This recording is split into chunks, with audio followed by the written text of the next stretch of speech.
The news of the world, Wednesday, February 11th.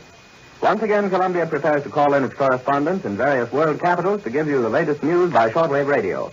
This morning we shall call in London and Washington and also attempt to bring you the news direct from Batavia in the heart of the Far East fighting zone. In addition, Harry Marble will report on the latest developments at points not covered by our direct pickup. But first, here is the situation in brief. The Japanese are closing in on the city of Singapore from the north and west, but the British have launched some counterattacks. In Burma, the Japanese have crossed the Salween River. MacArthur's men are holding their lines on Bataan. The Dutch are fighting a stubborn delaying action around Makassar on the Celebes and Banjarmasin in Borneo. And now, Harry Marble.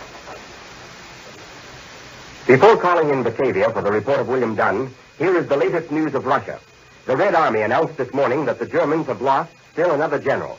He was killed in the Smolensk region west of Moscow, and this time there is no question about how he died.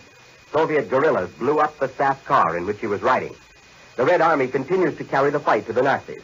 A bitter battle is raging around Rzhev, where the besieged German garrison is trying to fight its way out, and German reinforcements are trying to fight their way in, both without success, according to Moscow. Another battle is raging around Kharkov, the industrial city in the Ukraine, and the Berlin radio admits Soviet gains in this area. For a report direct from the Far East, we take you to Batavia and the news by William J. Dunn.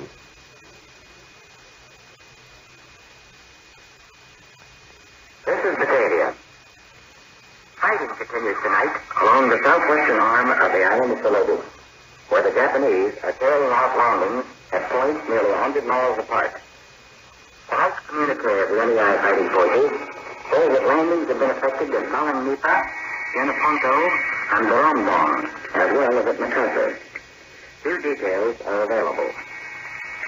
The communique also reports that a flight of Japanese bombers on its way to Sevareid was intercepted by Dutch fighters and broken up. It failed to reach the city. Enemy reconnaissance is reported over northern Sumatra and part of West Java. It was also announced this evening that 3 Dutch fighters were shot down during Monday's machine gun raid of aerodromes near Batavia. All members of the crews of these aircraft were killed. This afternoon I had an opportunity to inspect several of the streamlined detachable gasoline tanks, which have given the Japanese Navy old fighters a cruising range comparable to that of a small bomber.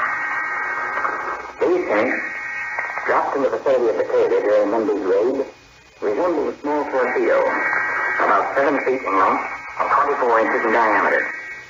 They are constructed of exceedingly thin aluminum and are light enough for the average man to lift with ease. Each has a capacity of 90 to 100 gallons of fuel, which should add nearly 2 hours to the cruising time of the plane, with the engine operating at fractional power. The tanks are attached to the underside of the plane by a stated connecting rod and are cut free in flight when empty or whenever necessary. One of the tanks I saw today was badly battered and torn by its fall and should be examined thoroughly. Probably the most impressive part of the mechanism is its extreme simplicity. My non-technical eye could pick out only a pump, a gas line, an air pressure pipe, and the connecting device. The cost of the entire tank should be very nominal, particularly in the light of other wartime expenditures. Complete with gasoline, the tank should add little more than 750 pounds to the flying load of the fighter plane. Batavia tonight is still watching the Singapore situation with extreme concern. There has been almost no news from the besieged island today, but there is little doubt here that the battle for the British stronghold is rapidly approaching a crisis. The American Volunteer Flying Group in Burma continues to be one of the biggest headaches imposed on the Japanese Air Force. The Air Officer commanding Burma has just issued an order commending the force for the destruction of their 100 anti-planes since the war started. Last week at Sevareid, a salvage crew was engaged in pulling Japanese airmen from the wreckage of a bomber which had been shot down over the city. As each man was removed, he was subjected to a thorough examination. One of the chaps was wearing a pair of trousers which carried a neatly lettered label inside the belt band. The label read, Java Stores, Surabaya. This is William J. Dunn in Batavia. I return you now to Columbia, in New York.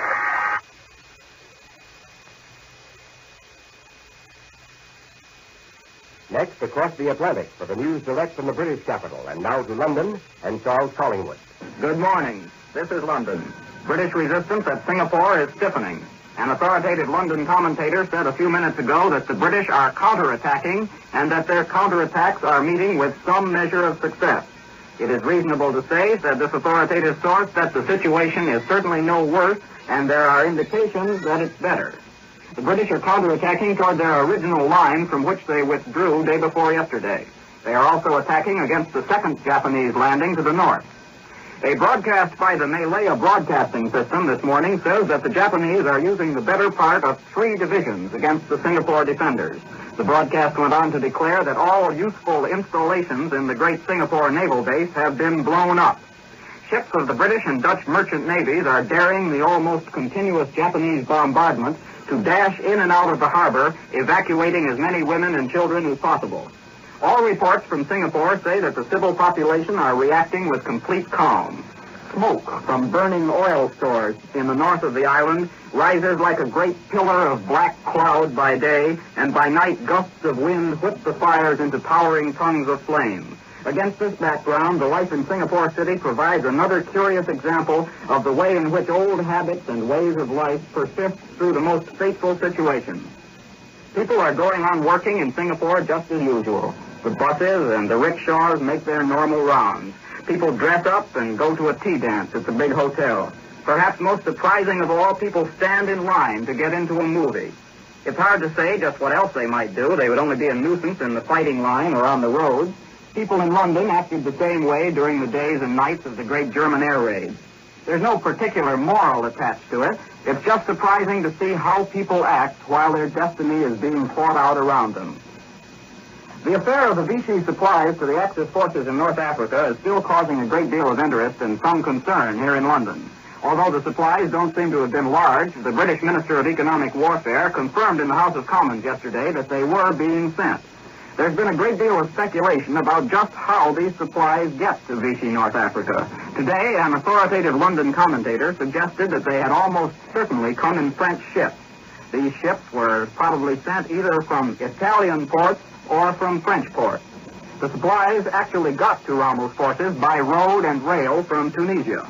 Well-informed quarters say that in view of this information, the whole question of Allied relations with the Vichy government is being reconsidered. In Libya, where these French supplies are supposed to have been getting to, the Axis forces are still stalled well to the west of Tobruk. They've recovered about 2/3 of the ground which they lost to General Auchinleck without having to do any real fighting at all. However, there are indications that if they attempt to proceed any farther, they will come up against well-prepared British resistance. One of the factors in this Axis halt may well be their lack of air support.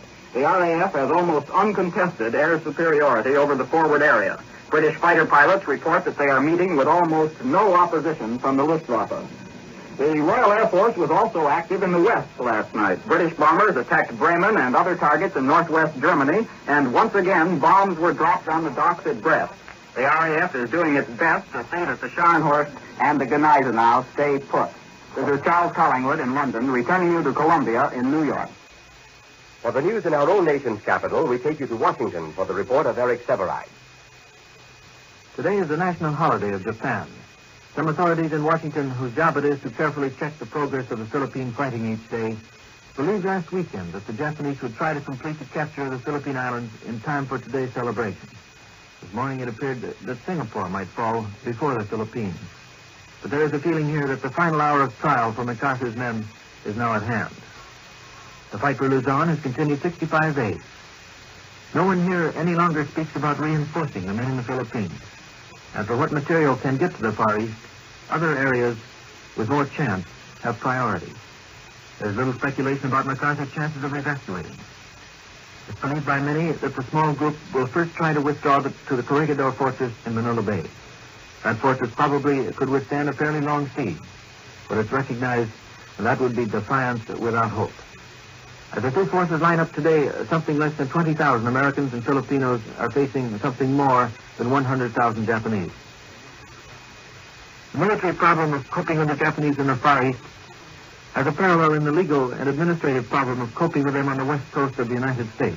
Yesterday, a committee of Pacific Coast senators and representatives asked that all persons of Japanese ancestry, and that would mean many who are now American citizens, be evacuated from the coast, and that individuals would be readmitted only on license. Mass evacuation of citizens or ousting of individuals, according to the Justice Department, would be illegal unless the land were condemned for use by the military. One solution now being discussed is a declaration of martial law in these areas. Then the Army would move citizens as well as aliens. Pacific Coast congressmen are expected to meet again tomorrow. They may ask the President to issue an executive order to carry out the evacuation they want. Another possible solution is the arrest of citizens and aliens for what is known as protective custody, arrest for their own safety. That has already been applied in 2 or 3 cases. For example, in one southwestern town, an industry had brought in Japanese workers to replace whites who had been a long time on strike. Then the war began, and it so happened that a large number of sons and brothers from that town were in the Philippines fighting against the Japanese, and a number died there. The resentment against the Japanese locally flared up, and for their own safety, the Japanese workers, undoubtedly quite innocent of any fault of their own, were gathered up and moved away. Problems more severe than the legal problems are involved. In some big Pacific areas, the Japanese grow and deliver a high percentage of the vegetables and fruits consumed. And there happens to be a nationwide campaign underway to increase food production. And by careless action, that could be harmed. Tonight, the Republicans will dine. At their annual Lincoln dinners around the country, they will work up the first flush of enthusiasm over next fall's election. Joe Martin, Jr., the Republican National Chairman, said the dinners will be mostly patriotic affairs. The speakers will insist on the right of constructive criticism during wartime. At the big dinner here tonight, the principal speaker will be not the last Republican candidate for president, Wendell Willkie, but the one before that, Alf Landon. I return you now to New York.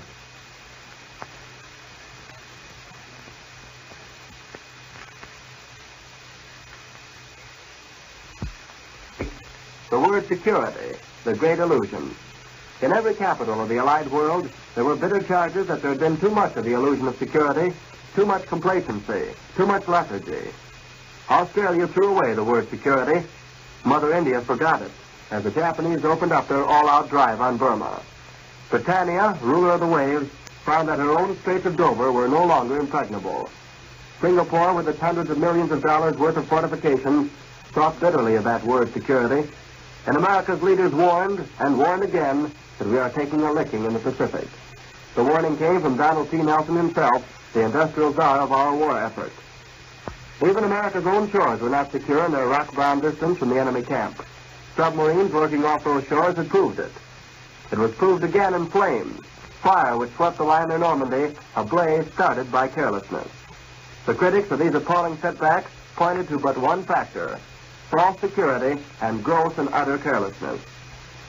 In London, in New York, and in Australia, carelessness was blamed in the public print for the plight of Singapore, for the victory of the German battleships Gneisenau and Scharnhorst, breaching the Straits of Dover, for the Normandy fire, for lack of air power.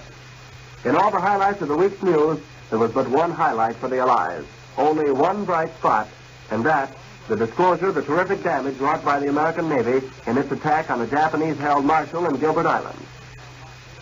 A couple of emperors didn't get much sleep on the night of February the 11th. Emperor Hirohito's royal head didn't touch a pillow all night. The Tokyo radio says the emperor was gripped by insomnia. So anxious was he to receive without delay the latest reports on the Japanese fighting in the city of Singapore. Emperor Hirohito could just as well have got his 8 hours on the night of February the 11th. In Helsinki, meanwhile, the temperature hovered at 20 degrees below zero on the night of February the 11th. In the very coldest hours just before dawn, Emperor Kangti of Manchukuo got up in his bedroom, had his royal aides help him on with his royal clothes. Then, while it was still dark, Emperor Kangti made a cold journey to the shrine of the Japanese sun goddess. There he, too, offered his prayer for Singapore. Well, that particular morning, Emperor Kangti could have saved himself the trouble and turned over and grabbed an extra hour in his warm bed. Because Singapore didn't fall that day, or the next, or the next. For the British troops were busy writing their history into the proud annals of the British Empire. But critics said the reason for Singapore's invasion was not a proud chapter in anybody's history. Yes, and the critics were numerous throughout the British Empire. Those who were there say it really began at Penang, this disaster which was engulfing Singapore. Penang is a little island off the northern Malayan coast, abundant in tin and rubber. The Japanese took it in a lightning thrust. But how they took it was another matter. There were charges that the British had no anti-aircraft guns at Penang, that there were no fighter protections, that they hadn't even camouflaged vital area targets, and that they did not carry out a scorched earth policy in their retreat from the rich little island,